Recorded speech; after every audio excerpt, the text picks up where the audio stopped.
दोस्तों आईफोन अपना status symbol और लग्जरी प्रोडक्ट होने का टैग खो रहा है और उसकी वजह है कुछ ऐसे लोग। दिन में कितनी बार भी चार्ज करना पड़े लेकिन चलाएंगे एप्पल ही। गौर से देखो, फेस नहीं हाथ में 1 लाख का है।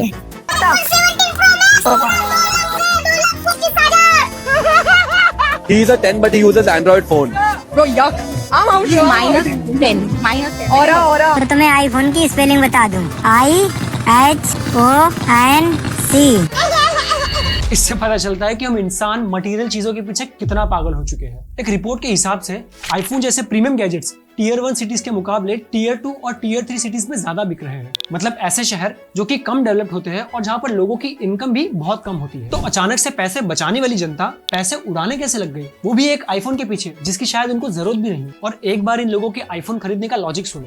मुझे एक्चुअल में फोन लेना नहीं था, मुझे इसने बोला आधी रात को कि तूने आना है, छुट्टी लेगा तो वो माँ कसम है। ठीक है, अब माँ कसम में तो फिर इसने मुझे मेडिकल डॉक्यूमेंट बनवा के भेजा, तो छुट्टी लेनी पड़ेगी। और इसने मुझे याद बोला लूज मोशन बैक पेन, तो ये रहा मेडिकल डॉक्यूमेंट। इतना महंगा फोन ले रहे हैं, उतने में तो कुछ और भी ले सकते हैं, SIP कर सकते हैं, वो सब क्यों नहीं कर रहे? हवाबाजी भी तो करनी जरूरी है। भगवा रंग भी है, मतलब सनातन धर्म को आगे बढ़ाने का सही है। कोई सेंस है इस बात का? आप खुद सोच के देखो, एक एवरेज इंडियन उस आईफोन के पीछे पागल है जिसको पाने के लिए उसे शायद 3 महीनों तक अपने जॉब में नॉन स्टॉप काम करना पड़ेगा, या तो उसे एक EMI ट्रैप में फंसना होगा जो कि उसकी मंथली सैलरी का 20 से 25% ले जाएगा। और हैरानी की बात यह है कि लोग ऐसा कर भी रहे हैं। लेकिन ये सब कोई कोइंसिडेंस नहीं है, बल्कि एप्पल जैसी कंपनी की एक वेल प्लान स्ट्रेटेजी है जिससे वो हम जैसे मिडिल क्लास और लोअर मिडिल क्लास लोगों को ये सपना बेच सके कि हाथ में आईफोन मतलब सक्सेस। और एप्पल आज $4 ट्रिलियन की कंपनी बन चुकी है, सिर्फ अपने प्रोडक्ट्स की वजह से नहीं बल्कि अपनी जीनियस मार्केटिंग टेक्निक्स की वजह से, जो कि एक परफेक्ट ट्रैप का काम करती है जिसमें कोई भी फाइनेंशियली इंटेलिजेंट इंसान फंस सकता है। और इसीलिए ये वीडियो आपके लिए बहुत जरूरी है ताकि जो गलती इन लोगों ने करी वो गलती आप ना दोहराओ। तो इस वीडियो को एंड तक जरूर देखना। दोस्तों मेरे इस चैनल का पर्पस है इंडिया के यूथ के लिए हिस्ट्री, कल्चर, वर्ल्ड इकोनॉमिक्स और टेक्नोलॉजी जैसे इंपॉर्टेंट टॉपिक्स पर in depth research based videos लाना। अगर आप भी इस कम्युनिटी का पार्ट बनना चाहते हैं तो इस चैनल को जरूर सब्सक्राइब करें ताकि मैं और भी ऐसे इंपैक्टफुल वीडियोस लाता रहूं। मैं हूं Sanjay Mistry and you are watching the Y theory. जब भी कोई नया आईफोन लॉन्च होता है हमें इंडिया में एक पैटर्न देखने को मिलता है। लोगों में हाइप क्रिएट होती है, ऑफलाइन स्टोर्स में लाइनें लगना शुरू होती है, ऑनलाइन शॉपिंग वेबसाइट्स क्रैश होना शुरू होती है और बैंक्स में धनाधन EMIs बननी शुरू होती है। पर सवाल यह है कि इस सबके पीछे आखिर कारण क्या है? जो बंदा सालों से एंड्रॉइड यूज कर रहा है उसमें तो आईफोन लेने का क्रेज बढ़ता ही है, लेकिन जो ऑलरेडी एक आईफोन यूज करता है उसमें भी नए आईफोन पर अपग्रेड करने की चुल मचती है।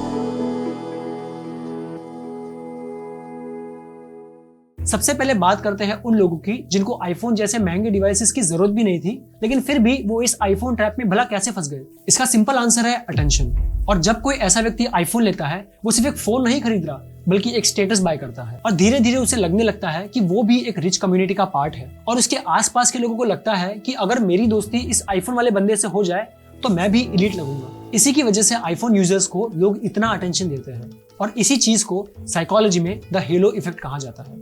और जाहिर सी बात है किसी OnePlus या मोटोरोला यूजर को कौन ही पूछता है।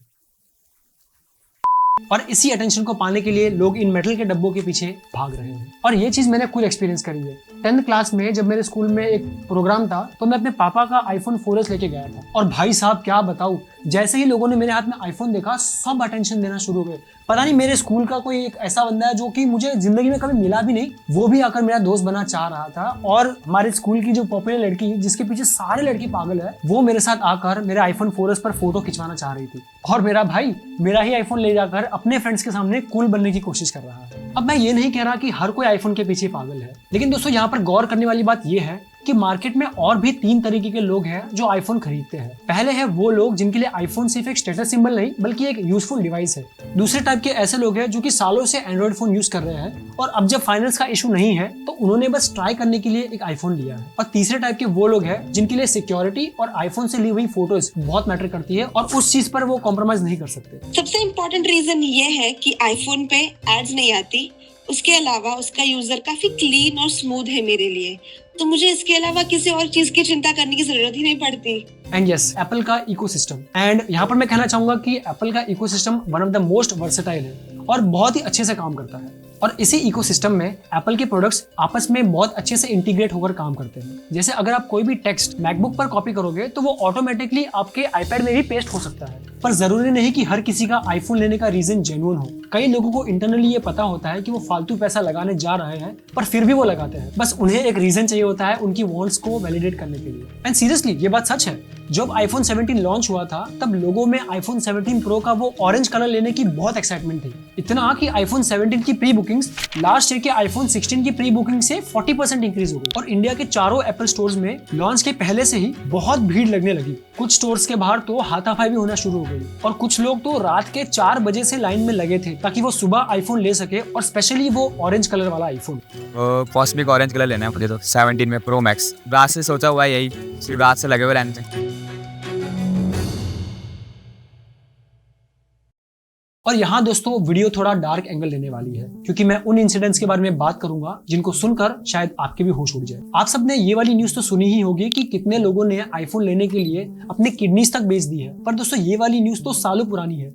आजकल इंडिया में लोग पता है क्या कर रहे हैं आईफोन लेने के लिए। जैसे ये वीडियो देखो, इसमें एक मंदिर के सामने फूल बेचने वाली माँ ने धीरे धीरे पैसे जमा किए ताकि वो उसके इस नालायक लड़के को एक आईफोन दिलवा सके, और 3 दिन तक इस लड़के ने आईफोन की जिद के पीछे खाना तक नहीं खाया। भैया ये खाने हमसे 3 दिन से खाना का ये खाना नहीं खा रहे, आईफोन के लिए खाना नहीं खा रहे नहीं। और सुनो, नागपुर में रहने वाली एक 18 साल की स्टूडेंट ने सुसाइड तक कमिट कर दिया जस्ट बिकॉज उसके पेरेंट्स ने उसको आईफोन दिलाने में देरी कर दी। पुणे में रहने वाला रोहन, जो कि एक सॉफ्टवेयर इंजीनियर है, उसने आईफोन 17 प्रो मैक्स जो कि लॉन्च के टाइम पे 1.5 लाख रुपए का था, सिर्फ इसीलिए खरीदा ताकि वो अपने ऑफिस में अपने कलीग्स के सामने फिट इन हो सके, जबकि उसके पास ऑलरेडी एक परफेक्टली काम करने वाला एंड्रॉइड फोन था। और आज रोहन अपनी सैलरी में से एक बहुत बड़ा अमाउंट उस आईफोन की EMI में देता है। सोशल मीडिया ने भी इस आईफोन के कल्चर को एम्पलीफाई कर दिया है। स्नैपचैट और इंस्टाग्राम जैसे एप्स आईफोन के साथ इतने अच्छे से काम करते हैं मानो इसी के लिए ये बने हैं। और आजकल हम जेनजीज को एस्थेटिक फोटोज लेने के लिए आईफोन की ही तो जरूरत पड़ती है। एंड सोशल मीडिया इन्फ्लुएंसर्स, भाई साहब, इन्होंने तो कोई कसर नहीं छोड़ी आईफोन की डिमांड को हाइप करने में। और आजकल आप देख ही रहे हो कि हर किसी को कंटेंट क्रिएटर बनना है, और कंटेंट क्रिएटर बनने के लिए सबसे इंपॉर्टेंट किस चीज की जरूरत होती है? एक कैमरा। और कई लोग एक एक्चुअल कैमरा बाय करने के बजाय एक अच्छे कैमरे वाला फोन यूज करते हैं। लेकिन यहाँ पर एक सवाल है, क्यों कैमरा सेगमेंट में iPhone is the best option according to people? जवाब है एप्पल की मार्केटिंग। जैसे जब भी आप एक एप्पल इवेंट देखोगे तो आप एक चीज हमेशा नोटिस करोगे, एप्पल अपने लॉन्च हुए आईफोन्स के कैमरास को बहुत बड़ा चढ़ाकर बताता है। लेकिन अगर रियल वर्ल्ड सिनेरियो में देखें तो 5 साल पुराने आईफोन 13 के कैमरास भी उतने ही पावरफुल है जितने कि आईफोन 17 के हैं। पर मैं ये मानता हूँ कि हर कोई नया आईफोन भी नहीं ले रहा होता है। कुछ लोग पैसे बचाने के लिए पुराने आईफोन सेल में भी लेते हैं। पर फ्रेंड्स, यहीं पर एक मेजर प्रॉब्लम शुरू होती है। साल के एंड में जो ग्रेट इंडियन सेल और बिग बिलियन डे सेल आती है, उसमें पुराने आईफोन्स हमें बहुत कम दाम में देखने को मिलते हैं, जैसे एक 70,000 का आईफोन 40,000 में। पर अगर आप ये सोच रहे हो कि यहाँ पर मेरा 30,000 का फायदा हो रहा है, तो एक बार फिर से सोच लो, शायद आपका फायदा नहीं बल्कि 15 से 20,000 का नुकसान हो रहा है। क्योंकि जिस सेल में इन फोन्स को इतने कम प्राइस पर डिस्प्ले किया जाता है वो एक्चुअली में इतने कम प्राइस के नहीं होते। मान लो आपको एक फोन लेना है और आप अपने हाथ में 40,000 रुपए लेकर बैठे हो, और जब एक्चुअल में सेल शुरू होती है तो वो सिर्फ आपके लिए तो होती नहीं है, कई सारे लोग उस टाइम पे अपने अपने ऑर्डर्स को प्लेस करने के लिए बैठे होते हैं। और इसी की वजह से इन ऑनलाइन वेबसाइट्स पर ट्रैफिक की वजह से वो वेबसाइट्स कई बार क्रैश हो जाती है, और जब जैसे तैसे रीलोड करके आप फिर से उस वेबसाइट पे आते हो तब तक उस फोन का प्राइस 40,000 से 45,000 या फिर 50,000 तक पहुंच चुका होगा। अब आप सोचते हो कि यार सिर्फ 5 या 10,000 तो ज्यादा है और मैं अभी एक्साइटेड तो हुई फोन लेने के लिए, तो क्यों ना ले लेते हैं। और जब आप एक्चुअली में चेकआउट पेज पर पहुंचते हो तो उस फोन का प्राइस और बढ़ चुका होता है, और इसी चीज को मार्केटिंग की लैंग्वेज में प्राइस एंकरिंग कहा जाता है। लेकिन दोस्तों, ये तो उन लोगों की बात हो गई जिनके पास आईफोन खरीदने के पैसे हैं। उनका क्या जो आईफोन लेना भी चाहते हैं और उनके पास पैसे भी नहीं है? चिंता मत करो यार, उन लोगों को वैलिडेट करने के लिए ही तो आजकल EMIs बहुत चल रही है। आजकल लोग जिस भी ऐसे इंसान से मिलते हैं जिसने एक आईफोन लिया है तो उसकी तारीफ करने से पहले पता है वो क्या पूछते हैं कि भाई आईफोन फुल कैश पेमेंट में लिया है या फिर EMI पे। और इसी बात से आईफोन बायर्स को आइडेंटिफाई किया जाता है। कुछ रिपोर्ट्स के हिसाब से इंडिया में 70% आईफोन्स EMI पर बेचे जाते हैं। अब आप बोलोगे इस पे प्रॉब्लम क्या है, पूरे पैसे थोड़ी देने हैं, छोटे छोटे अमाउंट में पैसे दे देंगे। पर ये सबसे गलत कैलकुलेशन है, क्योंकि एप्पल जैसी कंपनीज चाहती है कि आप उनके फोन EMI पर ले, और नो कॉस्ट EMI के बारे में कंपनीज ने बात करना छोड़ दिया है, क्योंकि आजकल के कस्टमर्स ही नो कॉस्ट EMI की इतनी मार्केटिंग कर रहे हैं। क्या आपको पता है कि Amazon के ग्रेट इंडियन फेस्टिव सेल में 4 में से 3 प्रोडक्ट्स को नो कॉस्ट EMI पर बेचा जाता है, लेकिन बैंक्स लीगली कभी भी इंटरेस्ट फ्री लोन्स नहीं दे सकते। तो आखिर में होता क्या है? आओ समझे। मान लीजिए आपका आईफोन 79,900 का है। अब बैंक उस अमाउंट पर अपना 12% इंटरेस्ट चार्ज करेगा, जो लगभग 13,780 बनता है। ये पैसे एप्पल अपनी जेब से कवर करता है ताकि आपको लगे कि ये नो कॉस्ट EMI ही है। कस्टमर को फिर भी 18% GST देना पड़ता है, जो कि 2,354 के आसपास होता है। उसके ऊपर बैंक्स की 199 रुपीज की वन टाइम प्रोसेसिंग फीस होती है। मतलब आपका आईफोन 79,900 का नहीं बल्कि 82,489 का पड़ता है। और अगर आप सोचो कि जल्दी पैसे देकर EMI क्लोज कर देंगे तो उसके ऊपर भी आपको एक फोरक्लोजर पेनल्टी देनी पड़ती है। तो भाई कहाँ गया नो कॉस्ट EMI।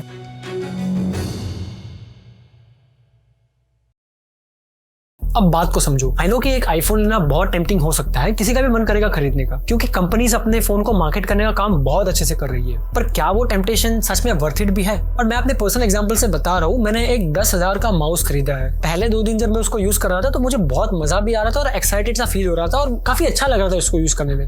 बट 2 से 3 दिन बाद वो एक्साइटमेंट, वो फीलिंग, वो टेम्पटेशन चली गई and now it became just a normal mouse. और थैंक गॉड मेरे पास उस टाइम पे पैसे थे उस माउस को खरीदने के लिए। लेकिन अगर किसी के पास इतने पैसे नहीं है तो फालतू में इस एज में अपने ऊपर एक 70,000 का लोन मत चढ़ाओ। ऐसा काम कोई फाइनेंशियली फूल इंसान ही कर सकता है। और एक्चुअली इस चीज का एक सिंपल रूल है कि अगर आपके पास कोई चीज खरीदने के पूरे पैसे ना हो तो उसका EMI भी मत बनवाओ, अनलेस एक इमरजेंसी ना हो। और दोस्तों मैं यहाँ पर EMI को ब्लेम नहीं कर रहा हूँ, ये एक बहुत अच्छा टूल है। लेकिन अगर पीयर प्रेशर में आकर अटेंशन पाने के लिए, वैलिडेशन पाने के लिए अगर आपको एक आईफोन की जरूरत पड़ रही है ना, तो sorry to say my friend, there is something very wrong with you. और अगर खरीदना ही है तो कुछ ऐसी चीज खरीदो जो सच में वैल्यूएबल हो, या फिर अपने फैमिली को कहीं बाहर घुमाने ले जाओ। वो एक्सपीरियंस आपके साथ जिंदगी भर तक रहेगा। एंड लास्टली, आपके हाथ में आईफोन देख के किसी को कोई फर्क नहीं पड़ता। मैंने रिसेंटली एक सब्जी वाले भैया के हाथ में आईफोन देखा। तो दोस्तों ये थी इंडिया में आईफोन के क्रेज की पूरी कहानी। इस वीडियो के बारे में आपके जो भी थॉट्स है, कमेंट सेक्शन खुला है, आओ बातें करें।